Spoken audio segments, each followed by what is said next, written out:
Bonjour tout le monde et merci bien pour le bel louange. J'aime bien louer le Seigneur. On a tellement de raisons pour louer le Seigneur.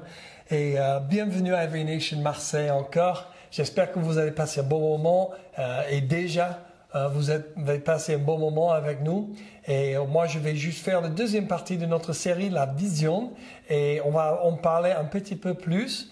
Et si vous avez raté la vision première partie la semaine dernière, vous pouvez toujours aller vers notre site sur YouTube. Il s'appelle Every Nation Marseille. C'est notre chaîne YouTube. Et inscrivez-vous là. Et comme ça, vous êtes déjà informés chaque fois on télécharge une vidéo de témoignage ou les sermons. Tous les sermons sont là depuis les derniers 4-5 mois. Donc, si vous avez raté une série, vous pouvez revisiter là-bas. Merci bien encore. On va juste faire une petite révision sur la vision de la dernière semaine. Proverbe 29, 18 dit, « Là où il n'y a pas de vision prophétique, les gens rejettent la retenue. » On a regardé des passages et exemples bibliques de la vision prophétique. On a regardé qu'est-ce que la vision apporte. On a regardé des questions qui suscitent la vision ou une vision. On a regardé la définition du succès du monde et aussi biblique. On a appris pourquoi et comment écrire la vision. On a regardé la vision pour l'Église pour les prochains 5 et même 20 ans. Et si vous n'avez pas écouté le message, comme j'ai déjà dit, regardez sur notre chaîne YouTube. Donc aujourd'hui, comme j'ai promis, on va plonger plein dedans les top 3 raisons pourquoi les gens deviennent débloqués pour recevoir la vision de Dieu. Numéro 1, nous n'avons jamais vu avant. On est comme des vierges. Nous n'avons jamais été élevés en utilisant notre imagination, par exemple.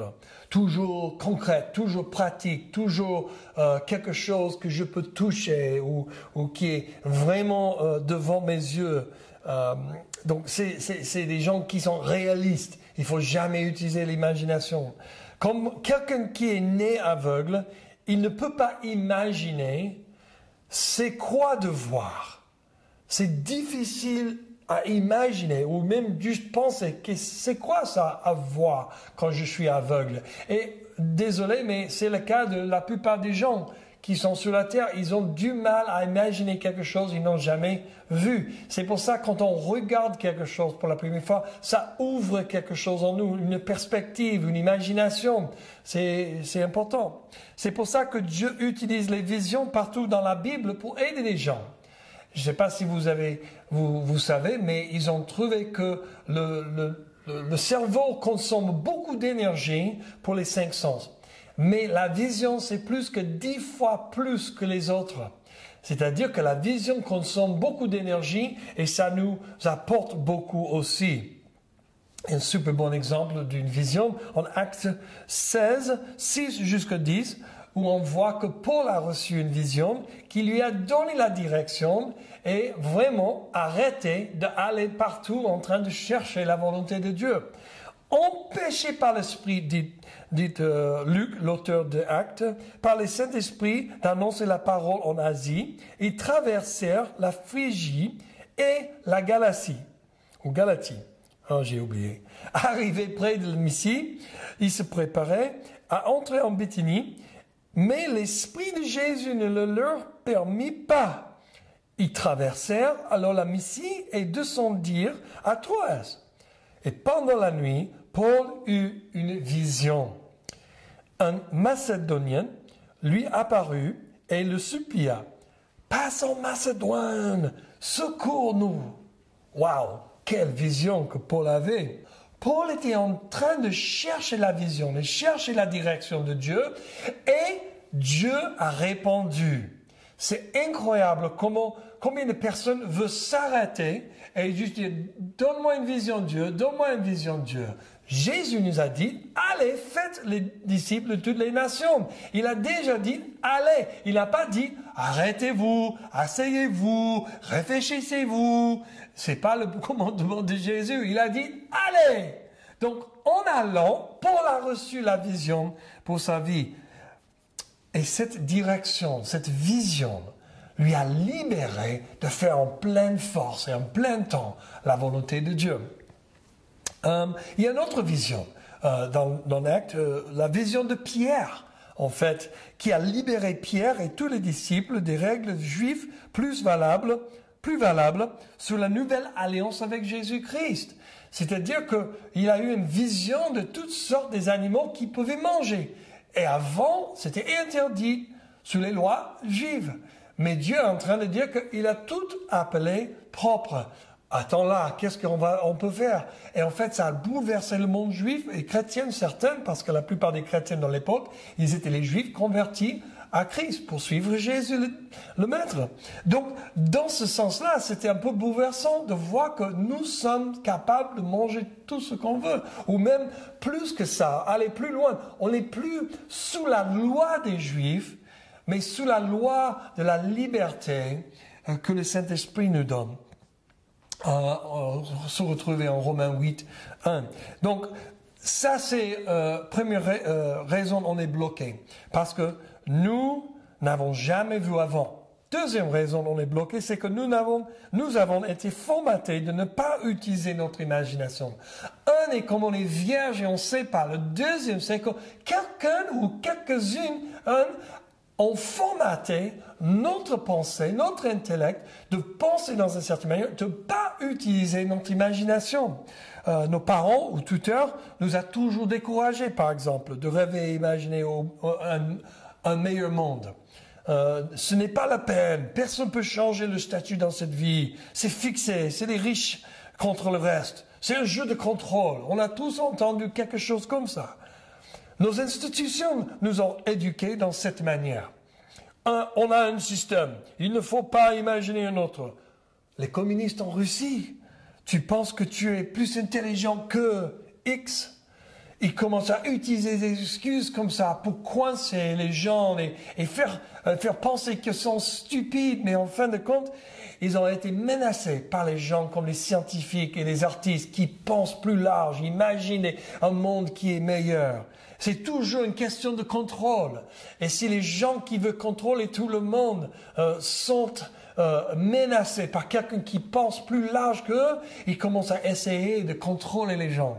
Après, tu peux tuer tous les artistes, tous les scientifiques, mais je peux te dire qu'éventuellement, il y a pas mal de choses qui vont arriver, parce que tu peux pas contrôler tout le monde. Éventuellement, les artistes, ils vont exploser, les scientifiques vont imaginer, ils vont commencer à aller dans n'importe quel sens. Et même j'ai appris il y a longtemps, on ne peut pas contrôler les autres, on ne peut pas même contrôler nous-mêmes souvent, sauf qu'une super belle journée, peut-être où la grâce de Dieu coule très bien.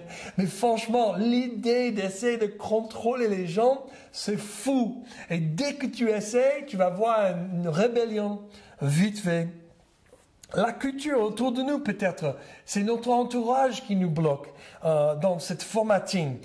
Si vous passez votre enfance dans certains quartiers, vous allez imaginer à un certain niveau, ou pas du tout. Dans les autres quartiers, plus. Pourquoi? La culture nous garde dans une certaine circulation et on ne peut pas sortir, surtout toute seule. Comme les addicts, il faut changer son entourage. J'imagine comme vous, j'ai eu des copains, des copines, des personnes dans la famille qui sont tombés dans les drogues, les addictions, etc. Et c'était très difficile pour eux de sortir de toutes ces drogues et les addictions. Sauf qu'ils ont quitté leur ville. J'ai une cousine, merci Jésus, elle est sortie de sa ville, commencé sa vie complètement nouvelle, avec une belle entourage, avec des bonnes personnes autour d'elle, et comme ça, elle a été libérée d'une addiction aux drogues. Et aujourd'hui, elle sert le Seigneur, elle a donné sa vie à Jésus, et tout cela, et c'est magnifique ce que Dieu a fait. Mais tout le monde dans la famille, on a tous dit que, oui, c'est Dieu, mais c'était son entourage aussi qui a donné tellement de pression tout le temps. Donc c'est important, la culture autour de nous. Et c'est difficile de sortir toute seule. Et oui, il y a un certain pourcentage de gens qui vont sortir toute seule. C'est très, très peu. Très peu. C'est une exception. Mais presque tout le monde, imaginez comme toi, tu es tout le monde. on a besoin de sortir notre entourage pour être libéré. Romains 12, 1 parle de ça un petit peu en disant, Paul, je vous encourage donc, frères et sœurs, par les compassions de Dieu, à offrir votre corps comme un sacrifice vivant, saint, agréable à Dieu. Ce sera de votre part un culte raisonnable. Ne vous conformez pas au monde actuel, mais soyez transformés. Oh, j'aime bien cette phrase. Soyez transformés. Et voici le clé. Comment est-ce que je peux être transformé? Par le renouvellement de l'intelligence afin de discerner quelle est la volonté de Dieu. On a besoin de renouveler notre intelligence tous les jours. Et le résultat, c'est de discerner quelle est la volonté de Dieu, ce qui est bon, agréable et parfait. Quand on rentre dans la vision de Dieu, quand on débloque des choses et on commence à être renouvelé dans nos pensées, on puisse voir des choses clairement et c'est là on trouve la volonté de Dieu parfaite pour nous. Et il y a une grâce qui nous suit, qui nous poursuit et qui nous pousse, qui nous donne la capacité de vivre dans la volonté de Dieu. C'est comme facile. C'est pas de dire il n'y a pas des obstacles ou des moments qui sont difficiles où on ne doit pas persévérer, mais la grâce de Dieu est là pour nous aider à accomplir. Amen. Et c'est à nous de plonger dans la parole de Dieu avec la prière pour revenir à la personne qui nous a été créée à être. Si on n'a pas cette discipline et la discipline d'être en communauté avec les autres frères et sœurs en Christ, on va jamais arriver de rêver avec Dieu. Celui qui est le rêveur veut nous rééduquer et ressusciter le rêveur en nous. Amen. Troisième raison pourquoi on est bloqué, c'est que nous avons été blessés. J'ai essayé d'avoir une vision et la poursuivre, mais ça a échoué. Exemple, commencer un restaurant, ouvrir un magasin de vente, apprendre la photographie. Autre personne va dire, je voulais me relever, mais c'était trop compliqué, difficile. L'autre, j'ai essayé de restaurer la relation mais la personne m'a rejeté encore. C'est pas la peine. Ça fait mal à chaque fois que je ranime l'espoir en moi et après, je suis frappé en bas encore. Ou quelqu'un d'autre va dire, j'étais tellement blessé que je ne peux même voir la blessure. C'est bloqué dans la mémoire pour savoir qui me bloque de voir. Je connais des gens bloqués depuis des années et qui demandent au Seigneur, Seigneur, est-ce que tu peux m'aider avec ma mémoire? Ou tu peux m'aider à savoir c'est quoi, où le blocage existe? Et là, ils ont trouvé par une parole de connaissance de quelqu'un d'autre, ou par rapport à la prière, ou une vision dans la nuit, ou un rêve, un songe. Et souvent, Dieu restaure la mémoire dans n'importe quelle manière quand on lui demande. Je pense à Joseph dans la Bible, en Genèse, qui a reçu le coup de choc de ses frères.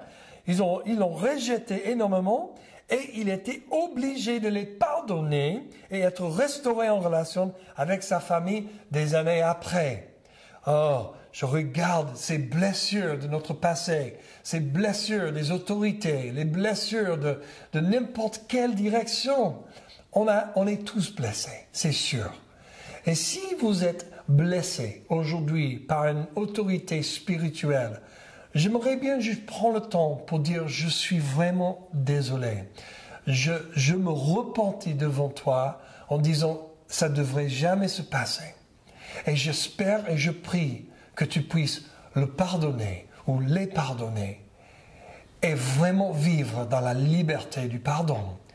Et comme ça, tu peux restaurer la relation avec des autres personnes dans les autorités spirituelles. Sois béni et que la grâce de Dieu coule vers toi. Bon, on a déjà parlé de 3 raisons pourquoi on est bloqué. Maintenant, j'aimerais bien juste parler comment est-ce qu'on peut débloquer. La première manière, c'est de connaître Dieu. Et parfois, vous dites, tu prêches le même message chaque semaine. Ah, c'est vrai, je prêche le même. C'est pas vrai, mais quand même, connaître Dieu, c'est le but de Dieu dans toute la Bible. C'est pourquoi toutes les choses dans l'Ancien Testament se passaient. Parce que Dieu veut nous connaître. Pourquoi toutes les choses dans le Nouveau Testament se passent? Parce que Dieu veut nous connaître. Il a tout fait pour nous réconcilier dans une bonne relation avec lui. Mais de prier une prière, c'est rien. Dieu veut nous connaître dans l'intimité et des expériences. Jésus est mort et a été ressuscité, pas juste pour que tu pries une prière, mais pour que tu vives avec lui en relation, intimement, dans sa parole, dans la prière, dans la révélation, dans l'obéissance de tout ce qui te révèle. Quand on marche avec Dieu comme ça, quand on étudie la parole de Dieu profondément, quand on passe le temps avec notre papa toute la journée, peut-être on va démarrer le moteur le matin, mais c'est pas te dire que on était proche à Dieu entre 8h et 9h le matin, mais le reste de la journée, c'était à nous. Ah non, ça a juste démarré le moteur. Et comme ça, je reste dans la présence, conscient de sa présence, en train de couler avec lui, de marcher avec lui, d'être synchronisé avec la pensée du ciel. Ne méprisez pas le rassemblement de l'Église, les cultes de dimanche et les petits groupes. C'est important. Parce qu'on a besoin de redevabilité dans notre vie pour continuer à connaître le Seigneur et être ranimé dans notre foi, de poursuivre le Seigneur et notre relation avec lui. Amen. Deuxième manière de débloquer, c'est de chercher un mentor ou un coach. C'est important d'avoir quelqu'un qui est un peu plus sage et plus âgé dans le Seigneur. Et quand je dis plus âgé dans le Seigneur, je parle de la maturité, parce que quelqu'un peut connaître le Seigneur depuis 20 ans et être complètement fou. Et je dis pas fou dans le bon sens. Quelqu'un qui n'a jamais, en fait, mis une bonne fondation dans leur vie. Donc, ils vivent pas comme un bon chrétien, une bonne personne qui est amoureuse de Jésus. Ils sont juste chrétiens en nom depuis 20 ans. Et peut-être ils ont passé la même montagne 20 fois. Donc, ils ont toujours 1 an dans le Seigneur, mais 20 ans, ils ont gaspillé. Mais il y a des autres qui, en 1 an, ils vont dépasser la personne qui devrait grandir la même chose en 20 ans. Donc ça dépend toujours de la personne. Donc au niveau que tu cherches la face de Dieu, que tu pries, que tu loues, que tu rassembles avec les autres, et le niveau de la croissance dans ta vie. Mais un mentor ou un coach va débloquer ces choses. Il va vous aider de sortir les rêves qui sont dans ton cœur. Un bon coach va vous aider à creuser dans votre cœur. Il va sortir l'or qui est à l'intérieur de toi. Il va poser des questions pertinentes et puissantes pour débloquer des choses. Il ou elle va vous encourager avec des bons pas à prendre en avant. Donc c'est important de trouver un bon coach ou mentor. Troisième chose pour débloquer la vision dans votre vie, c'est soyez dans le bon entourage. On a déjà en parlé juste un tout petit peu, donc on va juste dire quittez des anciens chemins de fréquentation qui te tirent en bas, qui te tentent de revenir aux ténèbres ou même juste des mauvaises habitudes. Et deuxièmement, trouver la communauté des gens encourageants et édifiants. Et quand on est bien entouré avec des bonnes personnes qui nous encouragent, ça commence à débloquer des choses. Quand j'entends des bonnes choses que les autres personnes ont dit, ils ont expérimenté avec Jésus, quand je vois comment ils voient Dieu, ça m'aide, ça rêve, ça brise quelque chose sur moi et ça m'ouvre de chercher Dieu. Ça me motive à aller plus profonde et dans le bon sens vers Dieu. Après, nous avons dans notre Église développé avec notre ministère global quelques outils, quelques parcours pour vous aider à connaître Dieu et débloquer la vision. La première, c'est le face-à-face, le petit livret. Vous pouvez avoir un PDF ou soit il y a une application. En anglais, il s'appelle One-to-One. Si tu cherches dans l'App Store, Google ou peu importe quel App Store, tu peux l'avoir gratuitement et même le PDF gratuitement. Autrement, si tu veux le petit livret déjà imprimé, on peut vous vendre ça pour, je crois que 2 ou 3 euros. Donc c'est rien. Deuxième outil, on aime bien utiliser, c'est le Purple Book. C'est plutôt dévotionnel, tu plonges, tu dis, je vais sanctifier une saison de ma vie, les prochaines 8 semaines ou 12 semaines, et je vais plonger dans cette Purple Book et je vais étudier chaque sujet. Il y a 12 sujets de fondamentaux et je vais vérifier que chacun de ces fondamentaux bibliques sont bien en place. Parce que je ne veux pas que mon tour que je vais bâtir va tomber à un certain moment où je ne veux pas avoir le même look que le tour Pise. Amen. Bon, tout cela pour dire que la troisième manière que vous pouvez grandir et aussi vraiment débloquer la vision, c'est de participer dans notre suivre le chemin de Jésus parcours. Et on a une partie, deuxième partie, une troisième partie. La première partie parle beaucoup et ça approfondit la connaissance sur l'histoire du fils prodigue. C'est quoi le cœur de notre Dieu? C'est quoi le cœur de notre Papa au ciel? Et ça, c'est tellement fort, puissant. La deuxième partie, ça rentre dans un autre domaine, mais même autant aussi puissant et profond. Et on a un troisième, et ça sera sur le leadership, suivre le chemin de Jésus en leadership. Le deuxième, c'est sur le service. Donc, l'autre chose qu'on peut faire, c'est le week-end de victoire. Une fois tous les ans, tous les 2 ans, on essaie de faire un week-end de victoire où on voit que on fait un cours préparatoire pendant 6 semaines et après on part en week-end intensif et on a des déblocages à gauche et à droite où les gens sont libérés, guéris de toutes sortes de choses. C'est toujours magnifique. Il faut en profiter de tous ces parcours qu'on a. Et pour les autres, si vous avez tout fait déjà, il y a aussi toujours les chambres de guérison qui se passent une fois par mois avec Georges et Joséphine. Je vous encourage de s'inscrire et participer quand vous pouvez ou dès que vous voulez pour participer. Parce qu'ils ont une super bonne onction et c'est un super bon moment de juste se baigner dans la présence de Dieu, recevoir les déblocages. Amen. Donc, en conclusion, nous sommes tous bloqués d'une manière ou l'autre. Et il faut trouver pourquoi et créer un plan pour sortir. Prions.